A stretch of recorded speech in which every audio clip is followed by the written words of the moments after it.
This is my 94th video on my work with OO gauge. See part 1 of this series for my reasons for getting into OO gauge when I already had a lot invested in working in N gauge and I didn't really have space available for a large, fully operational OO gauge layout.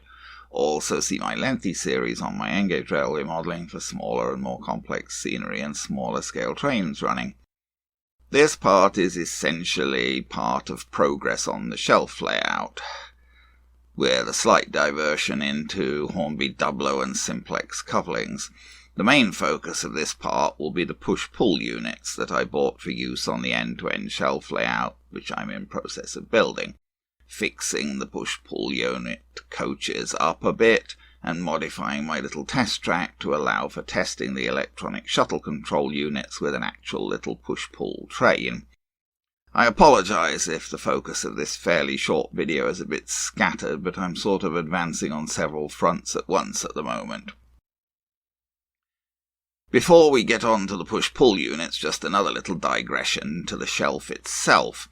Where we left it last, I just put the foam shelves back into place after mounting the back seam with rather mixed success. With the back seat in place, I figured there should be no more need to take down the shelves and I could try to improve the joins between the sections to provide a smoother base for the track. I still had a couple of sheets of the slightly thicker foam that I used for the lower layer of the shelves on hand, and my idea was to cut pieces of this and glue them under the places where the top layer of the shelves joined, so fixing those joins to be more level. This proved more difficult than I anticipated, as I had great difficulty finding any adhesive that would actually stick this white foam together. I tried LePage's multi-purpose spray adhesive, as it had been recommended to me, but it didn't really work. The pieces stuck for a bit and then they just fell apart. A little more on that shortly. I ended up using goo contact adhesive and also reinforcing the extra foam pieces with tape, and in 2 cases with extra brackets. You can see one of the pieces here, glued with goo and reinforced with an extra bracket underneath it. Here's another piece on the wall by the window done the same way. As I say, the main objective of this was to try to keep the top of the shelf as level as possible. Unfortunately, there's still a bit of a step between the pieces. This small piece in the corner was just held in place with goo and tape. I also stuck an extra piece of back seam that I had left over from a previous layout up round the far end of the shelf. I know that it doesn't really match, but a station is going on the end there, and that should hopefully rather hide the bad join. But at least there'll be some sky above the station. Here are the materials that I used for trying to level the shelf. As I say, the LePage spray adhesive really didn't work for gluing this white foam. I carefully followed the instructions for a permanent bond, and the pieces just fell apart after a bit. But I must say LePage, well, Henkel Adhesives who make LePage, were very good about it. I posted a review saying that the product simply didn't work for this application, and they contacted me and asked for more details. Then they apologised for the problem and refunded my purchase price. Well, they're sending me a cheque, apparently. The label does say that this spray adhesive works for foam, but apparently not for sticking this type of foam to itself. Honestly, I haven't found that goo creates very strong bonds, but I didn't know what else to try. Henkel suggested using polymer-based construction adhesive misted with water, not No More Nails, which they also make, which is water-based and requires one of the surfaces being glued to be porous. Okay, now back to push-pull. The push-pull coaches arrived a little while ago and I featured them in a preview video. You can see them here, the 3 coaches at the top. These are old Triang items fitted with a very early type of tension lock coupling. They weren't in the best of shape when they arrived. I did a bit of research into LMS push-pull units. Just to recap, the idea of these was that a driving cab in the end of a coach was connected remotely to the main controls of a steam engine at the other end of the train, the regulator, reverser, brake, allowing a driver in the coach cab to drive the train backwards, as it were.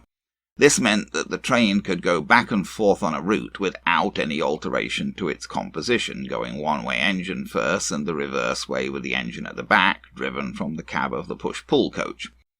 Given that I wanted to be able to shuttle trains back and forth on my shelf layout, this arrangement was clearly what I needed. This is a picture of an actual LMS push-pull unit. Here's another picture showing a two-coach push-pull train operating with the LNWR, which of course became part of the LMS upon amalgamation. It appears that the LMS inherited push-pull units from both the LNWR and the Midland Railway. A small tank engine is being used, as was normal. The engine itself had to be specially fitted for push-pull use, of course. Here's a picture of a similar two-coach push-pull unit, but I believe this one is from the Midland Railway. It does seem that the LMS push-pull cabs mostly had 3 windows, whilst the units that I have only have 2 windows in the driving end. Here's one more picture, this time definitely of a Midland push-pull train, as you can clearly see it's labelled as such. Here, for some reason, the Loco is in the middle, with driving coaches on either side of it. These driving coaches do only have 2 windows in the end, although those windows are quite large.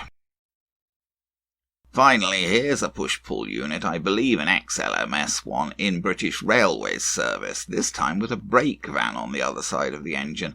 I'm not quite sure how this was supposed to work.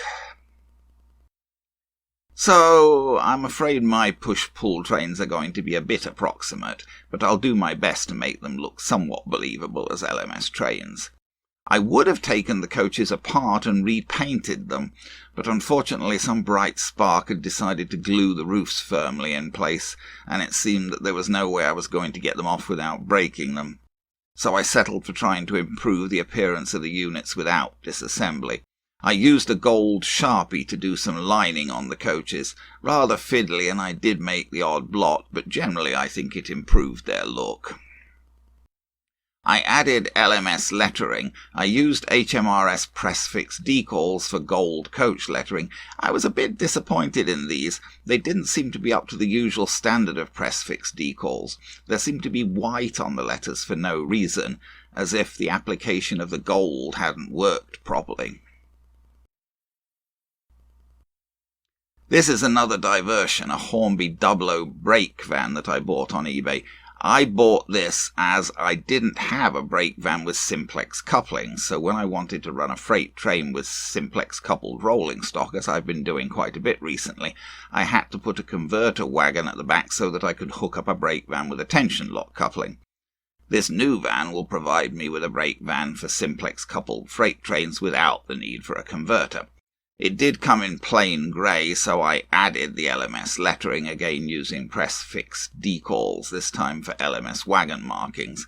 After the decals dried, I put a coat of matte fixative on the wagon. In part 91, I showed some initial testing of the electronic shuttle control units that I bought for my shelf layout, using this little test track which I set up for the purpose. For that initial testing I used an ex-Caledonian 040 Pug Loco, as that was the smallest loco that I had and also a good reliable runner.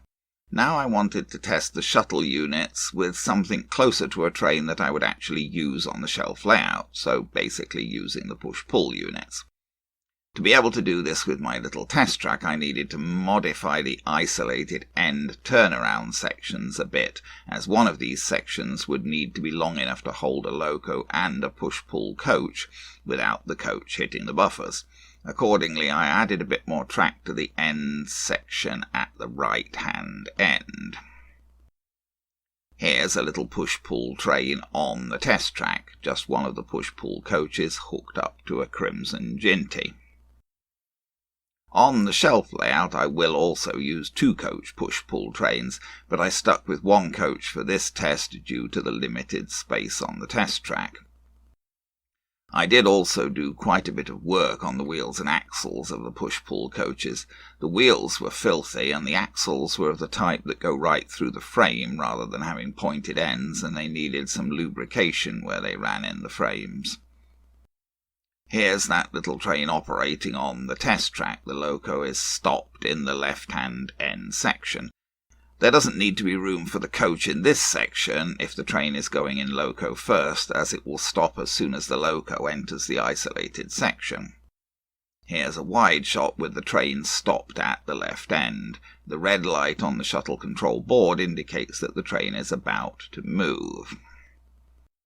I did also get the Hornby Dublo brake van back after its finishing coat, and I ran it at the back of a Simplex coupled train on my Hornby layout.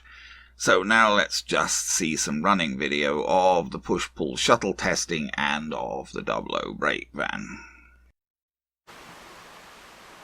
So, I wanted to test my the shuttle running with something closer to what I'm actually going to run it with on the shelf layout, so I've fixed up the push-pull coaches. I've got a little Ginty hooked up to them, and basically what I've done is I've added some track to this end. The isolating join is here, so when the shuttle is working, the thing will, this is everything from here back is the end section at this end, and at this end that's the power for the middle, and everything from that section is the other end.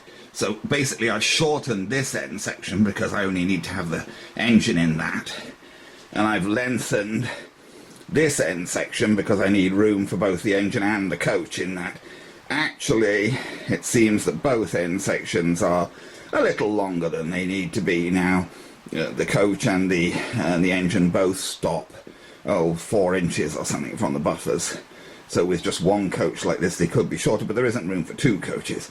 So let me just see if I can reach down. It's hard to do. To turn the power on. Sorry, I'm trying to reach the power on the... There we go. Turn the power on the controller, and the thing can run as a shuttle. Now, the weight is fairly long. As we've seen, this is the minimum weight for this shuttle. This Ginty doesn't run anywhere near as fast as the little pug I was running before. See there, as you can see, it stops basically essentially as soon as, I mean, there's just no power once it goes over the isolator, so it stops almost immediately once it's past the isolator, and then it sits there until the red light comes on, and that supplies power, and it goes up till it goes over the other isolator. Yeah, I was saying this Ginty doesn't go anywhere near as fast as the little pug, so the pug I was running on 70% power, which was the minimum that would the shuttle would accept, because it needs at least 8 volts. I've actually increased the power to 80%. There's the plug behind there, behind the coach. He's a fast runner, that is like a Smoky Joe type Caledonian pug, and it's a fast runner. So I was keeping him down to the 70%, which is the minimum power, because the shuttle needs 8 volts minimum to operate and shuttle properly. But I've increased the power a little bit for this because this guy doesn't go anywhere near so fast. I've cleaned the wheels of the coach and oiled them, but the coach is not the world's greatest runner either, which probably doesn't help. But it does run. I will try to provide for running 2 coach push-pull trains on the layout, but I don't think I'm going to bother to try and do this on this test track. This is as far as I'm going to go, really, with the test track. So there we are.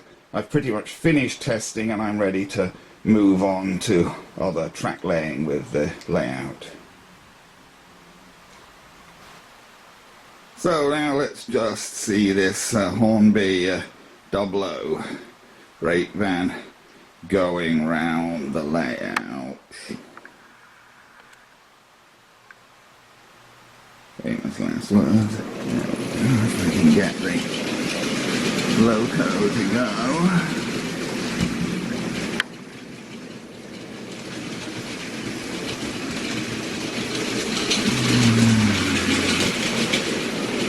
It's just nice to finally have a brake van that actually has Simplex coupling, so I don't have to rely on using a converter and a tension lock coupling brake van whenever I want to run a Simplex coupled train.